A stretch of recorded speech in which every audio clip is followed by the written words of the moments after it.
I've aged definitely over the last 8 years, but Helmut Marko had announced me as the new team principal, and you know, I didn't want to let him down.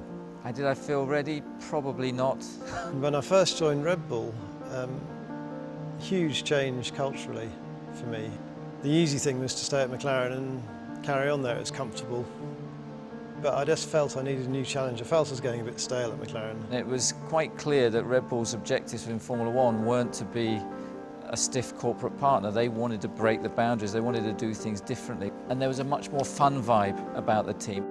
Just before the Silverstone race, I walked into the paddock. This character sprung out from behind one of the trucks and said, "Psst, Adrian, my name is Dr. Marko. I am from Red Bull. We would very much like you to join. Here's my card. You will ring me." I thought, am I making the right decision here? But of course, Helmut, actually, once you get to know him, is a fantastic guy. He's passionate about the sport. He's passionate about what the team does, and he'd hate to hear me say it, but he's a big softie, really. The thing I like about Helmut the most is that he's a racer. Clearly, he likes the team to be successful, and he's driven. Yeah, I do my thing, he does his thing. You know, it's obviously clear that he has, you know, more of a, I suppose, affinity for Seb, just because they came through, brought Seb up through the ranks. With me, he has been very straightforward, very honest. So he has given me a hard time, I remember, and he still is, to be fair. So, but I really appreciate the respect we share and the relationship that we have. People saw Red Bull, certainly in the early days, as a party team. I think people mistook that for not being serious about what we wanted to achieve. It was quite a dysfunctional team in many ways. The old Jaguar culture of, we know best, we know what we're doing. I remember Dietrich had set a target that year to exceed Jaguar's previous point score, which was 9 points. And in one race, we'd already achieved that. Well, this was the first time we turned up in Monte Carlo. We decided to do something a bit different, and so painted the car in Star Wars colours for a movie that was released at that time. And it was the first time that people, I think, really started to see what Red Bull was capable of, you know, outside of the track. We put the energy station in the harbour for the first time, and prior to the Monaco race, they did a preview of the movie at the circuit, and Adrian came along to that. I think he fell asleep about a quarter of the way through, but it was really the start of me trying to engage with him. I must admit, I just like Christian the way he conducted himself. He struck me as a guy that you could have a good working relationship with. This was 2006, and we'd had a horrible start to the year, and Martin Brundle had said he was convinced DC was going to be on the podium that weekend. So I said, look, I will jump naked into the swimming pool if DC, you know, is on the podium. Suddenly we're fifth, and then we're fourth, and then we're third, and that was the first podium, you know, for the team. So it was a massive achievement. Suddenly my phone started going mad, and somebody told me that Martin Brundle had announced to the British public that I was going to do a naked jump into the swimming pool, and being a man of my word, I couldn't not do it.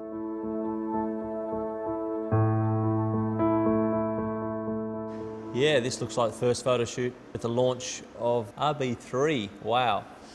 Yeah, I just left Williams after a very difficult phase, pretty much trying to restart my career, to be honest. I suppose what I expected to do at Williams, what was now possible at Red Bull, and that was win and challenge for championships at the front of the grid. DC had been in the team for a while, so to have that experience together with ourselves and that hunger and drive, and then the freshness when Seb arrived was, you know, we haven't had many drivers at the team, but we've been successful. I must admit, I got to the end of the first full year, the end of the RB3 season, and thought, Adrian, you've really bitten off a big one here. That was the time when we announced the move from Toro Rosso to Red Bull Racing. In a way, thanks to David retiring, there was a space, and I got the job. It was an absolute no-brainer. He deserved a chance in the team, and as he's rightly shown to this date. Obviously he's a phenomenal world-class driver. It was clear he was a talent. I didn't know actually how good he was going to be at that stage. It became clear very early that he was strong, he was quick, and we started the professional relationship from that day onwards, and we've done a lot since. I look back now, it's nice, but also makes you realise that a lot of time has gone by, and a lot of things have happened since. Yeah, this is rehab after I broke my leg in 2009. Mark's partner gave me a call, Anne, and said, now I don't want to worry you, but Mark's had an accident on his Tasmanian challenge and he's broken his leg. You know, I lost a bit of confidence, I suppose, knowing that I couldn't do the training that I wanted to do. You know, he got pins in his legs and it was a multiple compound fracture on his right leg, and I would think he was probably nervous that, you know, is this the end of my career? Yeah, I was just so disappointed with the swelling of my leg, and I was getting down and I was depressed. But you know, he got himself ready, and his trainer, you know, Roger Cleary, did a fantastic job with him. To be honest, he probably shouldn't have driven the car when he did at the beginning of February in 2009. He could barely stand. You know, I remember there being a stool in the garage that he had to keep using to sit on, but he was resolutely determined that he was going to get in the car and drive, and he did just that. And it probably took him longer than he actually let on to you know, to recover. First win was in China 2009.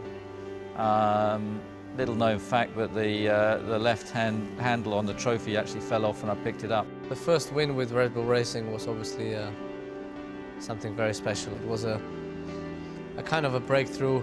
We had this huge regulation change, and so all the established principles kind of went out of the window. It's now about, okay, what is the best design to suit these new rules? I'd watched for years other drivers, other team principals going and collecting trophies, and to suddenly, you know, join that club was phenomenal.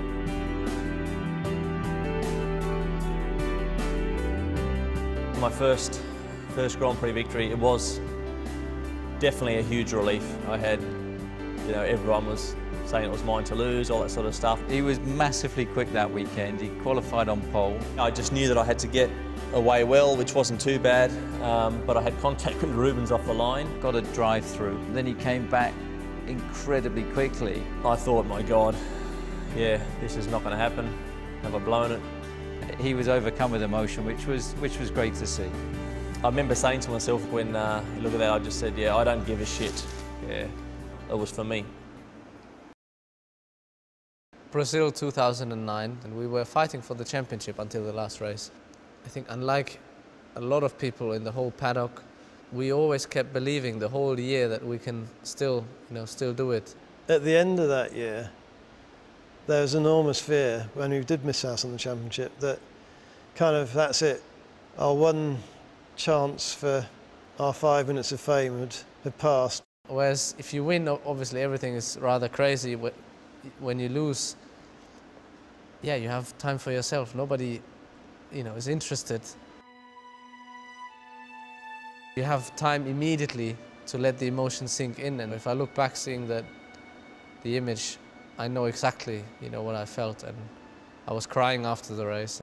You know, you don't know how many chances you get in your life to fight for the World Championship. You know, it could be over tomorrow. Really, to come that close and then to miss the target, you know, it's a very strong emotion. The RB6 was, performance-wise, a very dominant car. We made heavy weather of it in the start of the year, but by mid-season, we were just on a roll. To win your first Monaco Grand Prix, but to do it with a 1-2 finish, doesn't get bigger than that. That race was probably the biggest highlight of my career. Yeah, Mark was a little bit in a league of his own the whole weekend, and yeah, I wasn't quite able to match him, so came second, but it was fantastic for the team to win in Monaco. Just putting that whole weekend together in terms of momentum and inertia, then finally crossing the line. It's such a pokey little venue, it's such a challenging little track. Everyone was extremely happy. I think there was no one that came out dry out of the celebrations, because we have this pool on the energy station, and then I said, let's jump into the sea. Seb's idea, Seb said, there's no way we're getting off this thing that direction. So we both started to look, well, let's just go off the back here, and we launched, and soon worked out that the harbour is not as clean, as pretty as it looks. So they both jumped in and nearly drowned, because their suits obviously became heavy, and then couldn't get out of the water. And suits are bloody heavy. When you get them wet, I'm like, you know, I'm a pretty decent swimmer, but I'm like, bloody hell, this is pretty heavy, mate. I actually couldn't get out of the pontoon because I weighed a ton, but yeah, it was good fun. We'd achieved the heights of winning a 1-2 in Monaco, and it doesn't get bigger than that, and we'd taken the championship lead in the drivers and the constructors. And then suddenly we turn up in Turkey, and we got ourselves into a position where our two drivers are fighting for the lead, and then the worst possible thing that you can have happen as a team is your two drivers make contact with each other. Mark was in the lead, I was in second, and I was getting ready to try to overtake him, and then we touched, we made contact, and it was the end of my race, and compromised Mark's race as well. It was one of the first times that I've been, and I think actually the only time, I've been booed on the podium when I got a trophy, and I still don't know who was booing me, but there was obviously a lot of tension within the team. I was furious, absolutely furious, because from a team point of view, it was a win, it was a Grand Prix victory, which is so hard to achieve. And then to see that slip through your fingers and gift the other team a 1-2 finish in what was a massively tight championship that year was very, very tough. It was tough for everyone in the team. Yeah, just massively pissed off. We all work so hard, everybody at the factory and the organisation work so hard to do the best possible job we can, and we genuinely try to give both drivers exactly the same amount of support. But I was actually quite, resolute in the fact that, yeah, okay, it happened, we'll get on with it. It took a long time for the relationship between the two of them to heal after that incident. Nothing like that had ever happened to the team before, and a real low point for the team, but something we needed to learn from quickly. I think both of us weren't very happy. Obviously, we've spoken about it many times, but I think the most important, we learned our lesson, and since then I think we raced each other hard, gave little room, but always enough room to survive. Yeah, hard to recover from, but we did, of course.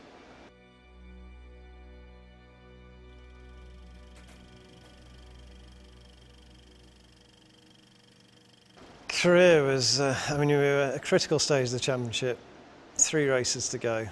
1-2 on the grid, leading 1-2 in the early laps of a wet race, and he just overdrove it, made a mistake, crashed. Very, very disappointed, obviously, that I lost the car. It's not often that I've crashed out of a race on my own. Sebastian was then leading very comfortably. He'd done all the hard work, he got himself back into the Drivers' Championship. The light was failing, the track was starting to dry, the tyres were wearing out, and with literally, I think, within 5 laps of the finish, he had a spectacular engine failure. Obviously, it was really frustrating. I knew exactly what it meant for the championship. Fernando then taking the victory. It was just the lowest possible point that I can remember in motorsport at that time, and a double DNF. And effectively our drivers' hopes had gone up in engine smoke. And I knew that whatever I do, the way I behave when I come back in front of the team, that was the most important to me. So show to the team that, okay, it's a step back, but we still have it in our hands. We can still turn this around. Everybody had, they were totally deflated. I do remember the long drive back from the circuit to the airport at Seoul, about a 4-hour drive in traffic jams, just being utterly depressed. we win together and we lose together, you know. It's the team, it's the engine, it's the combination that puts us in that position in the first place. So without them, you wouldn't even have the luxury to complain. He refused to accept defeat. He refused to accept that was the end of his championship challenge. His attitude in that adversity was hugely impressive. Brazil 2010, where we won the Constructors' Championship, incredible feeling.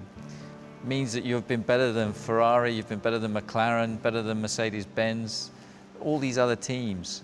To have taken them on and to have beaten them was, you know, it was massive, absolutely massive. Just an amazing feeling. A lot of people when I left McLaren felt that career-wise I was kind of committing suicide. There'd been an article on the front cover of one of the monthly magazines saying, "Has Newey lost it?" So to kind of say, well, no, not yet. I remember going to a party on the way back to the airport that night, and we actually got thrown out of our own party. Adrian nearly got involved in a fight. It was an incredible day.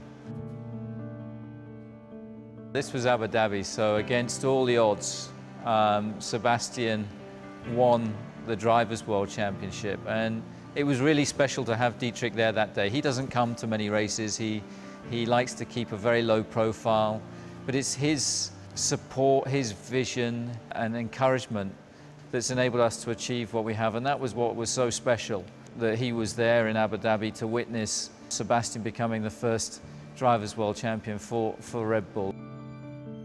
I crossed the line and I was empty, you know.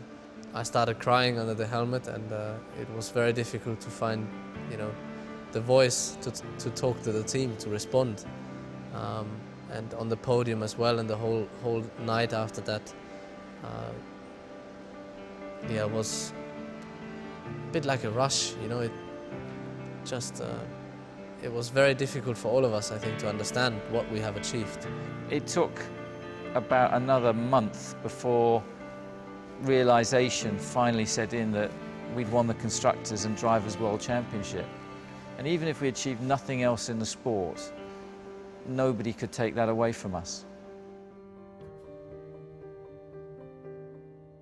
Since 2010 in particular, the level of sniping at us just got a bit silly, to be honest. It seemed like every race we were accused of doing something illegal. The car, of course, was using the regulations to the edge. That's, to me, what you should do with Formula One. There's no such thing as the spirit of the regulations. It's the black and white print of, you can't do this, you can do that, and we took the can-do bits right to the edge.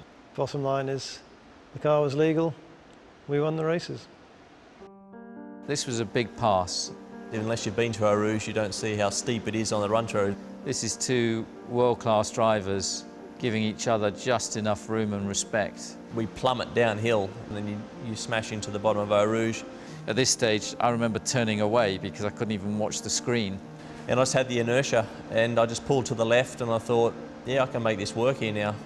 You're on the edge of your seat because you don't know whether it's going to come off or whether they're going to both end up in the fence. You'll look back at that in years to come and say, you know, that's when you're at your peak, performing well, driving against the best and sometimes beating them. For us not to win in 11 by halfway through the year, we could only screw it up ourselves. And so it was more inevitable, but you never take anything for granted. And when we won the Constructors' World Championship in Korea, which was the scene of our most disappointing race the previous year, you know, it was a tremendous feeling. You've taken on some phenomenal teams and you've come out on top. You know, it was a truly great feeling. The first one is unique because it's the first one. You never achieved it before. You don't know what to expect. You don't know what to experience. Obviously, there was a little bit of a build-up to the championship in 2011, but still, I think we never allowed ourselves to, you know, drift away and get overexcited. And even if there was only one more point we had to get in 4 or 5 races, still you have to get the point first. The story behind the picture is actually that I was standing on the pit wall and there were still a lot of fans on the grandstand. You know, it's a special thing about Japan. The people are just Formula One fans, and it was really special to see so many people still there on the grandstand across the circuit waiting, and I think it was special for me, but also special for the whole team. You know, I took some of the mechanics up and so that they could see what I see. The first win of the season in 2012 was a very big relief. We were fighting to get performance back onto the car. McLaren at that stage were looking very, very strong. We were in a luxury position 2011, winning so many races, and at the beginning of this year we weren't. We simply were not in the position to, you know, fight for victory. You know, Sebastian qualified the car on pole and then drove a fantastic race under a lot of pressure from Kimi Räikkönen. It does taste simply the best when you're on the top step and you win the race, and the first win of the season was a big relief in that regard. It was fantastic to get that first win on the board, and yeah, it was a sense of relief. You know, it was an important moment for this year. Winning in Monaco is just special. There's not much more you have to say. Monaco is the jewel in the crown, and it means something that little bit more, and we've been fortunate enough to win the Monaco Grand Prix 3 years in succession. It was a tough Grand Prix to win there. It's just winning twice, I think. You know, it's the grand slam of our season. If any driver wants to win a race, we know that that one's very, very special. It's just a wonderful feeling, you know, when you win in Monaco. Valencia this year was, I think, obviously a low of the season because we didn't finish. We were in the lead and we had a fantastic race. And then we had the problem with the alternator. It reminded me in a way of Korea because, you know, obviously it makes you angry. It's nothing you've done wrong. But I was just, you know, disappointed and angry that we didn't finish the race. No way we, you know, stopped believing in the championship or, you know, thought that we are in a much worse position now because there was still such a long way to go. I've just got so many great memories at Silverstone, and that is absolutely just another one of them. And we had, you know, the crowd coming onto the track. You just realise how big the sport is, or how people want to get close to the drivers and want to share the day with us. The connection was probably at its highest from the drivers and the fans, the teams and the fans, just because of how patient they'd been all week. I can absolutely relate to them how they feel about the sport. Bloody brilliant day. Belgium, I think, was a turning point in the race. We were really strong, and compared to the car we had at the beginning of the season, I was able to play a little bit more and manipulate the car more to the way that I like. And Singapore, I love Singapore. To keep, you know, the focus until the end is really, really difficult.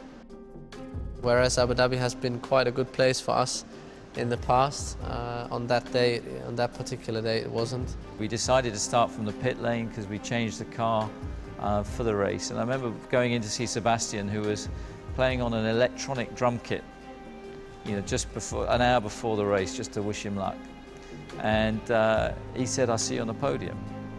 And I thought, crikey, he's confident. And I said to the guys on the radio before the race that, you know, whatever position we are in is what we are, is where we are now, but we have to keep pushing and fighting until the end. And if we do that from, you know, deep inside us until the end, we cannot fail. Anybody that has any doubt over Sebastian Vettel not being able to go wheel to wheel with people, absolutely allied that there. And he's driven some fantastic races this year, but that one I think was one of the best of his career. The way we wrapped it up was not in the style that we probably would have liked to have done. It was a funny one because this Constructors' Championship has been by far the hardest of the three. To finally achieve it in Austin was phenomenal, but the race itself was slightly disappointing for us. Fernando was on the podium again, but it was effectively a match point that had been lost in the Drivers' Championship. Your immediate feeling is, we've lost the race. But to counter that is, but we've won the Constructors' World Championship. It's a huge, huge, huge achievement. But within the garage back here in the factory, there was a feeling that the job's only half done. I had no time to think about anything else. I said before the race that I don't want to know where Fernando is and what we have to achieve, and because if you have a chance to win, you try to win. It was the most horrendous race with the weather, then Sebastian being turned round on the first lap, hit heavily, damage to the car, thinking that was it, then him getting going again, fighting his way back through, then there being more rain that came, changing onto inters, back to slicks, a radio that didn't work, Sebastian arriving in the pits with us not knowing what tyres he wanted, getting onto another set of inters for the end, and him working his way up into the necessary position that he needed. And it was maximum stress from start to finish, but he did it. 10 laps to go, I had the call that where we currently are is enough. Crossed the line and obviously then was told it was enough. Replied, but they couldn't hear me because the radio failed as well in the race. Yeah, and then it was one of those things again where you just feel empty, but this time so much more, because it was such a long season, you know, to start with. So many races, ups and downs, a difficult start. We had the penalty in Hockenheim, you know, there's a couple of points. The alternator in Valencia, a lot of points. A couple of points in Monza. And then to cross the line, or just generally having succeeded, and everything just falls off, you know, and it just, in a way, you don't even have the power to maybe realize what happened, or the power to celebrate the way you probably thought or dreamt of. That picture, just an hour or so after we'd crossed the line in Interlagos for Seb's third championship. Actually, the picture on my face is probably exhaustion. Now you're free, you know, you're free to relax, to be tired, to, yeah, you know. To get 3 World Constructors' Championships on the bounce, I think your mind does drift to Adrian, because Adrian is a very powerful influence. What he's achieved is quite phenomenal. I think he's now arguably the best ever designer in Formula One. I think he surpasses what even Colin Chapman achieved. All those mini decisions that Adrian makes along the way, you know, you can see him ticking away, you know, 2 or 3 months ahead and asking Seb and I questions, and then, you know, 2 or 3 months later there's something that pops up and you just think, wow, that's what he was on about back then. So I don't think it's any secret that our car is one of the hardest cars to work on, and that's how Adrian just does things. It's just, you've got to get on with it. So the boys are destroyed. You know, he is absolutely relentless in his desire for excellence, in his desire to keep improving the car. 2012's been one of the toughest seasons I've been through. Looking back, thinking of the race in Brazil, looking back, standing on the wall in Japan, looking back, you know, crying and feeling completely empty in Abu Dhabi. This is what you know, what no one can take away from you. And I think this will last probably until the last day I'm on this planet. Yeah, to look back and realize what we have achieved as a team in the last 3 years.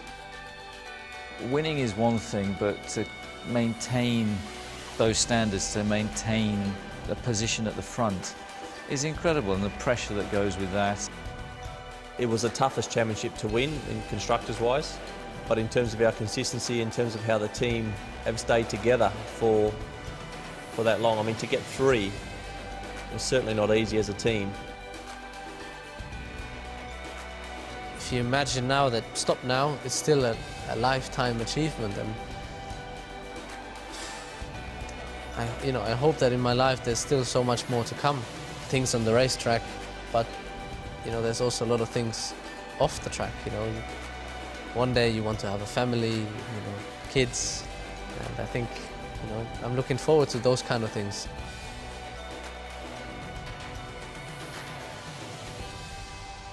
I can honestly say that my years at Red Bull have been an incredible ride and a very joyous one.